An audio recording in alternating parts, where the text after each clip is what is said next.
ఏం చేయకపోయినా నేను ఉద్ధరింపబడాలనేటువంటి కోరిక నాకుంది. లేదు, ఇది వరకు జన్మలో ఉద్ధరింపబడగలిగేటువంటి పుణ్యకార్యాలు ఏవో చేశాను, నాకు తెలియకుండానే రోడ్ల మీద తిరుగుతున్నాను. తిరుగుతూ తిరుగుతూ తిరుగుతూ రకరకాల తినకూడనటువంటి పదార్థాలు తినేశాను. నాకున్నటువంటి ఆచార వ్యవహారాలను వదిలేశాను. చాలా అటు ఇటు తిరిగిపోయాను. నిష్ఠాగరిష్టమైనటువంటి కుటుంబాన్ని వదిలేశాను. అశుచిగా ఉన్నాను, అశుభ్రతగా ఉన్నాను. మనస్సు కకావికలమైపోయింది. ఎక్కడ ఆ రోజు పూజ చేసిన పాపాన పోలా. ఆ పూజ చేసిన పాపాన అసలు పూజ చేయడమే ఇష్టం లేదు. అసలు దేవుడు అనేవాడిని నమ్మను. ఇలాంటి స్థితిగతుల్లో ఓ జన్మ వెళ్ళిపోయింది. తెలిసి వెళ్ళిందో తెలియక వెళ్ళిందో వెళ్ళిపోయింది. ఇంకో జన్మ వస్తుంది. మరి ఈ జన్మలో ఏం చేసుకోలేదు కదా, మరి ఏం చేసుకోలేని కారణంగా వచ్చే జన్మ ఇంతకన్నా నీచంగానే వస్తుంది, కానీ బాగున్న జన్మ అయితే రాదు కదా. ఇలా బాగోలేని జన్మలు ఇలా వచ్చి వచ్చి వచ్చి వచ్చి ఇలా ఎన్ని జన్మలు వచ్చినా వీడు ఉద్ధరించేది ఏం లేదుగా, వీడు చేసేది ఏం లేదుగా. ఎందుకంటే వీడు చెప్పేవాడు ఎవడూ లేడు. చెప్పేవాడు ఎవడూ లేకపోవడం మూలాన వీడి గ్రాఫ్ ఇలా కిందకి దిగుతూనే ఉంది. ఏ జన్మలోనూ వీడు బాగుపడేటువంటి అవకాశం లేదు. అనుకోకుండా ఫర్ సపోజ్ ఈ ఏ యోగ్యత లేనటువంటి వాడు ఏం చేస్తే బాగుపడతాడు? ఏదో ఒక జన్మలో అనుకోకుండా ఏం చేస్తే బాగుపడతాడు? అలాంటి సూత్రం ఏమన్నా ప్రపంచంలో ఉందా అని ఓ రోజు జనమేజయుడు ఇవన్నీ అడిగాడు. నేను మీ దగ్గర నుంచి వింటున్నాను, ఇలా ఈ అవకాశం లేని వాళ్ళు చాలా మంది ఉంటారు కదా, మరి వాళ్ళకి ఉద్ధరణ లేదా ప్రపంచంలో? ఆ పరాత్పరిని నిర్గుణ స్వరూపాన్ని తెలుసుకునేటువంటి అవకాశం అందరికీ ఉంటుందా అని అడిగి. అంటే బ్రహ్మగారు అన్నారు, వ్యాసుల వారు అన్నారు, అయ్యా నేను ఈ ప్రశ్న ఒకప్పుడు నేను 16 సంవత్సరాల వాడిగా ఉన్నప్పుడు ఒక విశేషమైనటువంటి ముని సభ జరుగుతుందంటే ఆ సభకి వెళ్ళానయ్యా.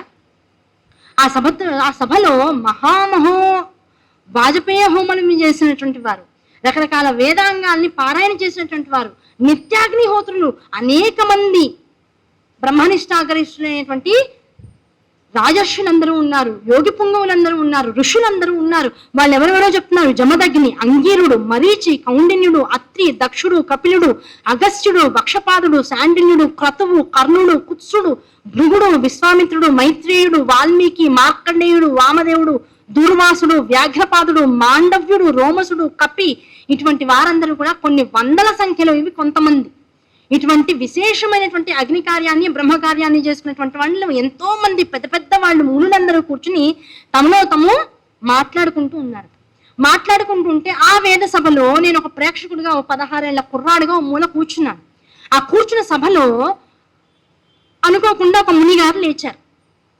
లేచి ఆయన ఏమడిగారు, అయ్యా ఇప్పుడు మీరు ఇవన్నీ శాస్త్రపరమైనటువంటి చర్చాంశనంతటినీ చేస్తున్నారు, బాగుంది, ఇవేమీ తెలియని వాడికి ఇంక ఉద్ధరణ లేదా? ఇదే ప్రశ్న అడిగాడయ్యా. ఇప్పుడు నువ్వు ఏ ప్రశ్న అయితే నన్ను అడిగావో ఆ మునులందరూ వేసుకున్నటువంటి శాస్త్ర సభల్లో ఒక ఆయన లేచి అదే ప్రశ్న అడిగాడు.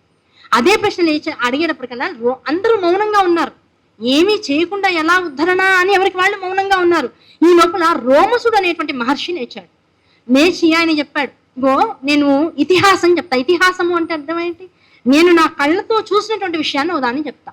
ఒకప్పుడు నేను కాశీనగరం నుంచి కిందకి కన్యాకుమారి వైపుకి తటాక భ్రమణం చేస్తూ కిందకి ప్రయాణం చేస్తూ ఉన్నప్పుడు అనుకోకుండా కోసల దేశాన్ని దాటుకుని వెళ్ళవలసినటువంటి పరిస్థితి వచ్చింది. ఆ కోసల దేశంలో దేవదత్తుడు అనేటువంటి వాడు ఒక ఆయన ఉన్నాడు. మహా వేదాంతములు కూడా చదివినటువంటి వాడు, అన్నిటినీ ఔపోసన పట్టినటువంటి వాడు, అద్భుతమైనటువంటి వ్యక్తి. ఆయనకి ఇంకా ఇది తెలుసు ఇది తెలియదు అనేటువంటి విషయం ఎక్కడా లేదు. ఆయనకి పుత్రుడు కావాలి. ఆ పుత్రుడిని ఇష్టిగా చేసుకుని, ఆ పుత్రుడు కావాలనేటువంటి కోరికని ఇష్టిగా చేసుకుని ఆ చుట్టుపక్కల ఉన్నటువంటి అద్భుతమైనటువంటి మునులను, ఋషులను అందరినీ కూడా ఇంటికి పిలిచి ఇష్టి చేయించాడు. అంటే ఒక పెద్ద యాగం చేయించాడు. ఆ యాగానికి సంకల్పం తనకి పుత్రుడు కావాలనేటువంటి సంకల్పంతోనే చేయించాడు. ఆ ఇష్టికి అనుగ్రహించి పరమేశ్వరుడు పిల్లవాడిని ఇచ్చాడు. కొడుకు పుట్టాడు. ఆ కొడుకు పుట్టినటువంటి ఆనందంలో 4 వేద పారాయణలు ఇంట్లో చేయిస్తున్నాడు. ఆ చేస్తున్నటువంటి సందర్భంలో ఏమైంది, సామవేదం చదువుతున్నటువంటి సందర్భంలో అంత ముందు 10 రోజుల నుంచి 15 రోజుల నుంచి ఇష్టి కార్యక్రమం అంతా చేసినటువంటి ఋత్విక్కులు వీళ్ళందరూ కూడా గొంతులు అలసిపోయి ఉచ్ఛ్వాస నిశ్వాసాలు తీసుకునేటువంటి క్రమంలో సామవేద పారాయణ చేసినటువంటి ఆ ఋత్విక్ ఎవరైతే ఉన్నారో ఆయనకి కొద్దిగా స్వరభేదం కలిగింది.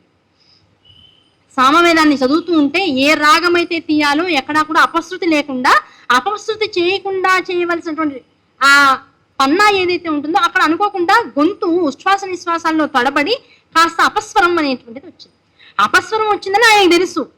అలాగే అపస్వరం వచ్చిందని ఈ దేవదత్తుడికి కూడా తెలుసు. ఎందుకంటే వినంగా అన్ని వేదాలు చదువుకున్న వాళ్ళే అందరూ కూడా. కానీ తన ఇంట్లో సత్యనారాయణ మళ్ళీ బ్రహ్మగారిని పిలిచి చేయించుకోవాలి తప్ప నేను 10 ఇళ్లలో చేయిస్తాను కానీ నేనే చేయించుకుంటా అంటే కుదరదు.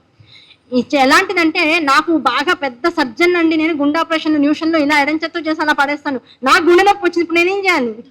నా గుండెని తీసుకెళ్ళి ఇంకోటి చేతిలో పెట్టాల్సిందే కదా, అవునా కదా? అలాగే నేను మంచి ఫోటోగ్రాఫర్ని, అందరికీ అద్భుతమైన ఫోటోలు తీస్తాను, నాకేది? అవునా కదా? ఇలాంటి ఇష్టంలో ఋత్వికులను పెట్టుకుని వేద పారాయణలు చేయించడం కూడా నాకు అన్నీ వచ్చు, కానీ నేనే చేయడానికి అవకాశం లేదు. 10 మందిని ఇంటికి పిలవాలి, ఇష్టిని చేయించుకోవాలి, పారాయణలు చేయించుకోవాలి, వాళ్ళకి ధనాన్ని ద్రవ్యంగా ఇవ్వాలి, దానం చేసుకోవాలి, వాళ్ళు సంతృప్తి చెందాక చక్కగా అన్నం పెట్టి పంపించాలి. ఇది మొత్తం వ్యవహారం అంతా. ఆ వ్యవహారంలో ఎప్పుడైతే ఈ సామవేదం చదివేటువంటి ఆయనకి అపస్వరం వచ్చిందో ఆయనకు తెలిసింది, కుడిచో ముట్టుకున్నాడు, తను చేసుకుని ప్రాయశ్చిత్తం చేసుకుంటున్నాడు. అయ్యో అనుకోకుండా అపస్వరం వచ్చింది అనుకున్నాడు. ఈ దేవదత్తుడికి కోపం వచ్చేసి, ఇంత యజ్ఞం చేసి నాకు కొడుకు పుట్టాడని నేను ఇంత ఆనందించి నేను భగవంతుడికి ఆ పరాత్పరుడికి ఇంత వేదగోష్ఠి చేస్తుంటే నా ఇంటికి వచ్చి అపస్వరాన్ని పలుకుతావా? అపస్వరం వచ్చేలా చేస్తావా? నువ్వు మూర్ఖుడివి, నువ్వు ఎందుకు పనికిరాని వాడివి, అసలు నేను ఇంకా జన్మలో ఈ చుట్టుపక్కల ఏరియాలో ఎవరు నేను ఇంటికి పిలవరు, నీతో వేదాన్ని చదివించరనేటువంటి విపరీతంగా అరుపులు వచ్చేసాయి.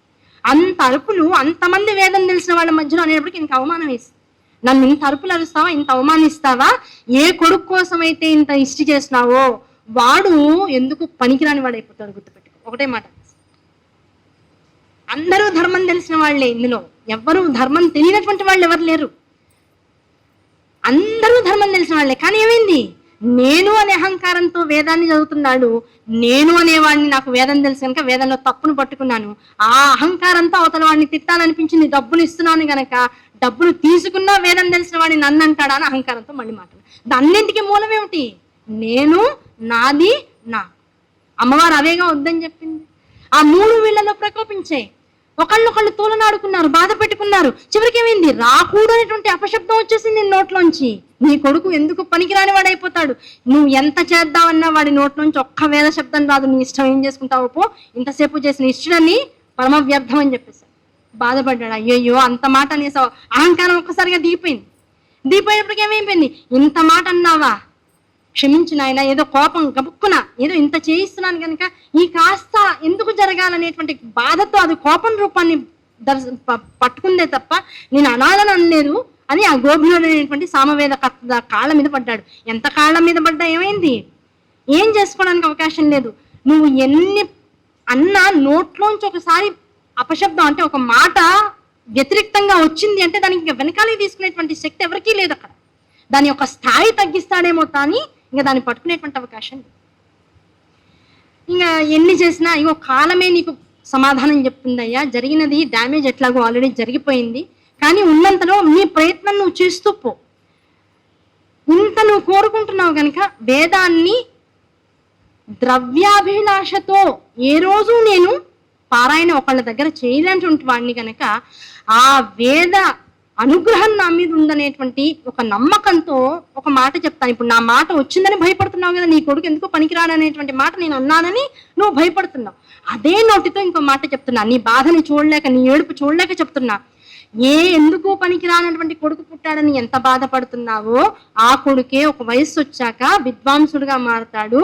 ఆ క్షణం వచ్చేదాకా నువ్వు బాధ మాత్రం పడవలసిందే, ఆ సమయం కోసం ఎదురు చూడవలసిందే. ఇంతకు మించి ఇంకా నేనేం చేయలేను. సరే, కొడుకు ఆల్రెడీ పుట్టాడు, వాడికి జాగ్రత్తగా మిగతా బారసాలు లాంటివన్నీ చేశాడు, ఉతధ్యుడు అనేటువంటి పేరు పెట్టారు, అల్లారు ముద్దుగా పెంచుకుంటున్నాడు. వాడికి ఆ 7 ఏళ్ల వయసు వచ్చింది, ఇంకా నెమ్మదిగా ఉపనయనం చేయాలి. ఉపనయన సంస్కారాలు చేసి పిల్లవాడికి యజ్ఞోపవీతం మీద వేస్తే నోటితో పలకమంటే కనీసం గాయత్రి మంత్రాన్ని తండ్రి ఎలా చెప్తుంటే అలా అనడానికి కూడా వాడి నోరు తిరగట్లేదు. ఎంత చెప్పినా నోరు తిరగట్లేదు. అసలు ఒక్క మాట కూడా సవ్యంగా అనడానికి అసలు వాడి నోరు వాడికి సహకరించట్లేదు. నోట్లోంచి ఏ శబ్దము రావట్లేదు. అన్ని ద, ఆ, ఏ, ఆ అనే ఎటూ కాకుండా ఉండేటువంటి అక్షరాలని అపసవ్యంగా మాట్లాడగలిగేటువంటి శక్తి ఒక్కటే వాడికి. ఏడుపు వస్తే గట్టిగా అరుస్తూ ఏడుస్తాడు. ఏమన్నా కావాలంటే చూపించి ఆ అంటాడు. ఏమీ అక్కర్లేకపోతే మౌనంగా అలా కూర్చుని తనలో తాను రమించిపోతూ ఉంటాడు. ఇంతకు మించి వాడికి ఏమన్నా చెప్దామనుకుంటాడా? ఇంకా వాడు ఏమి లొంగడు, మనిషి దగ్గరికి రాడు, చెప్పి మీ విషయాన్ని వెండు.